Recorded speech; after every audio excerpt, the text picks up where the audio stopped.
I was on the internet, and I was looking on Google, and I typed in strange Bible verses, and this thing that says 10 verses never preached on came up, and I decided to check it out, and it had 10 strange Bible verses.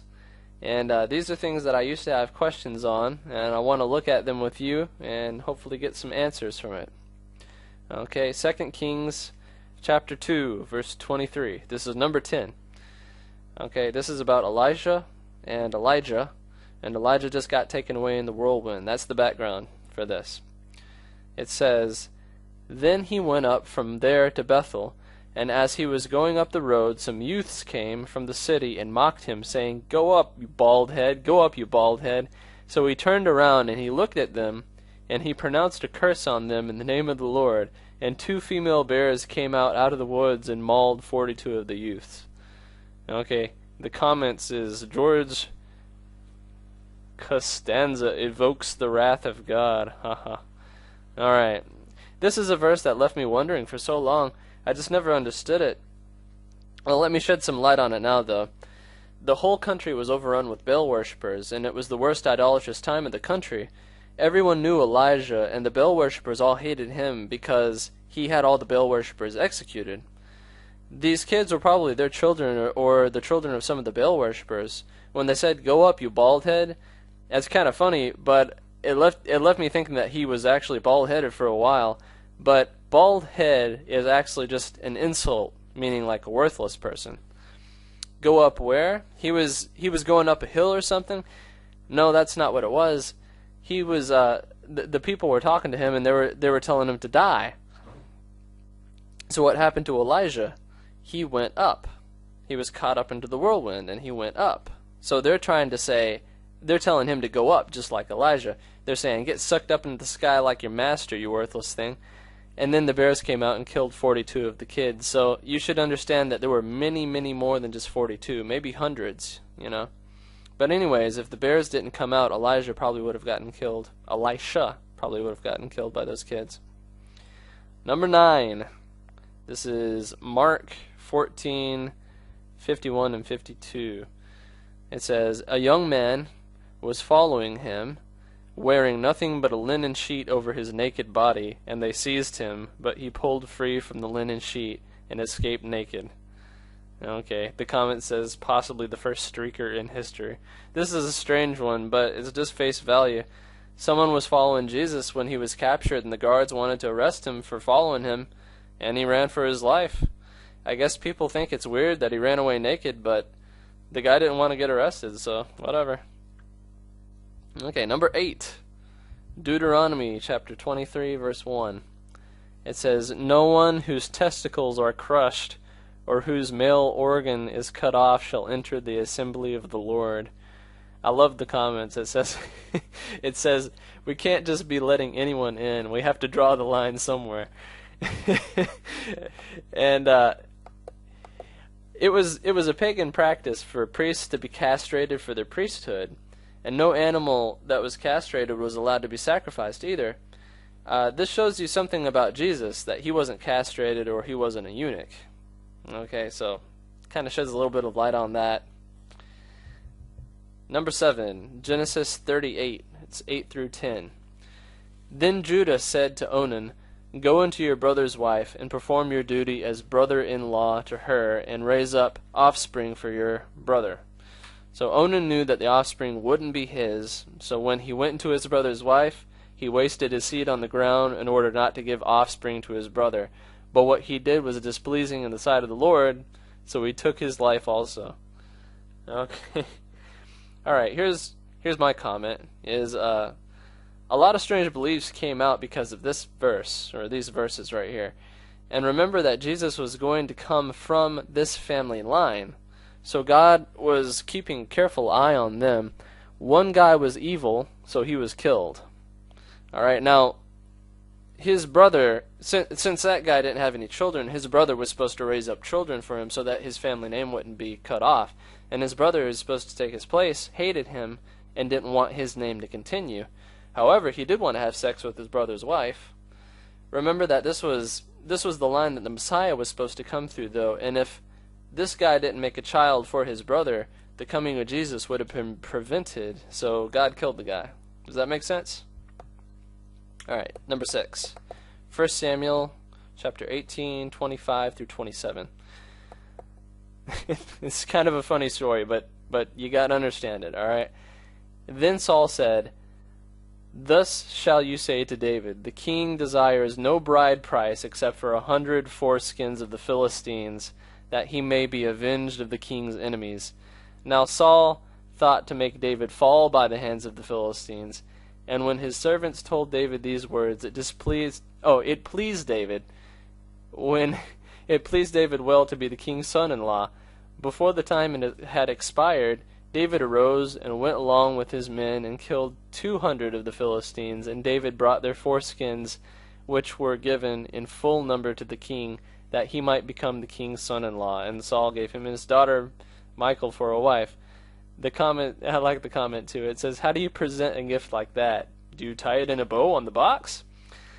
There's no question about this verse, really. The Jews were circumcised and the Gentiles weren't, and the proof that he killed the Gentiles was in the foreskin. Of course, you have to understand that Saul hated David because he knew that David was going to take his place as king, and he was going to take the kingdom away from his family. So Saul thought that this was a suicide mission, and it was going to get David killed, and that's why he commanded him to go out and to kill these Philistines and cut off their you-know-what and bring them back to him. All right, number 5. This is Exodus chapter 4, verse 24 and 25. "Now it came about at the lodging place on the way that the Lord met him and sought to put him to death. Then Zipporah took a flint and cut off her son's foreskin and threw it at Moses' feet. She said, 'You're indeed a bridegroom of blood to me.'" Comments says, "I imagine that the son was screaming in pain, and Moses was just kind of staring at it in disgust." Okay, now what happened was God just met Moses in the burning bush, and then he was going to talk to Pharaoh and say, "Let my people go," right? All right, now here's what you got to understand. The woman knew the reason why the Lord sought to put him to death. Okay, it wasn't a strange thing. It wasn't like, "Why are you coming to kill this kid, God?" She knew why. And it was a promise to Abraham that the uncircumcised would be cut off. That's in Genesis 17, verse 14. So God was just coming to fulfill that promise. Okay, if you read that verse and you're not understanding the promise given to Abraham, then that's not going to make any sense at all. So you got to look at the promise given to Abraham. All right, Ezekiel 16, verse 17. "You also took the fine jewelry I gave you, the jewelry made of my gold and silver, and you made for yourself male idols and engaged in prostitution with them." What did she do with her gold and silver idols? Okay, now the translation should not be that she was prostituting her idol, or it's not like she's having sex with the idols. Okay, engaged in prostitution for them, not with them, is probably what it should say. If you read the previous verses, verse 15 and so on, then you can see that she had sex with the people who came to worship those idols. So that was a pagan practice then, and there would be prostitutes who were dedicated to these idols, and worshippers would come and have sex with those prostitutes, and that was an act of worship to the idols. Right, so it's not that she was having sex with the statues. Anyway. Number 3, this is Ezekiel, verse 23, 19 through 20. "Yet she increased her prostitution, remembering the days of her youth when she was engaged in prostitution of the land in Egypt. She lusted after their genitals as large as those of donkeys, and their seminal emission was as strong as that of stallions."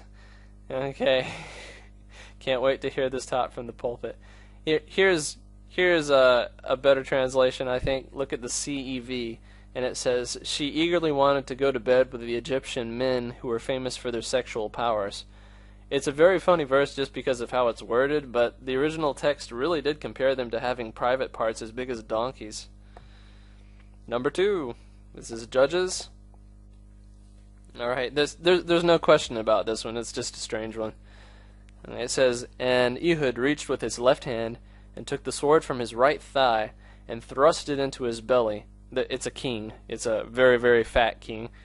And the hilt also went in after the blade, and the fat closed over the blade, for he did not pull the sword out of his belly, and the dung came out. Okay. The comment says, apparently the sword pierced all the way through, and something unexpected came out the other side. The author felt that this was necessary detail to include. There's really no hidden meaning here. I can imagine, though, that at the end of the day, when he was telling his followers, or he's telling all the people that he came home to, what happened, he was like, I stabbed the guy, and I couldn't even pull the dagger back out because he was so fat, and then crap started coming out of him. Nasty. Okay, last one. Number 1.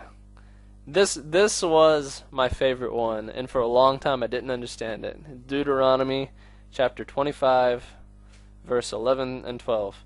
If two men, a man and his countrymen, are struggling together, and the wife of one comes near to deliver her husband out of the hand of the one who's striking him, and puts out her hand and seizes his genitals, then you shall cut off her hand. You shall not show pity. Okay, comments says, my question is, why would she do this, and were there any offenders? That's exactly what I was thinking. Is it like a common thing for the girl to go straight for the guy's balls, that they would have to make a law out of it? I used to think that it was just a fight and she was trying to hurt the guy, but you need to understand it in a different way. This woman is trying to stop the man from being able to have children again. Okay, she's trying to cut off his family line. She could have attacked him anywhere else except for that area, and it would have been alright. But I want you to look at one thing. Notice that this is only between two people of the same nation. Okay, like in between two Jewish people of the same covenant and the same promise.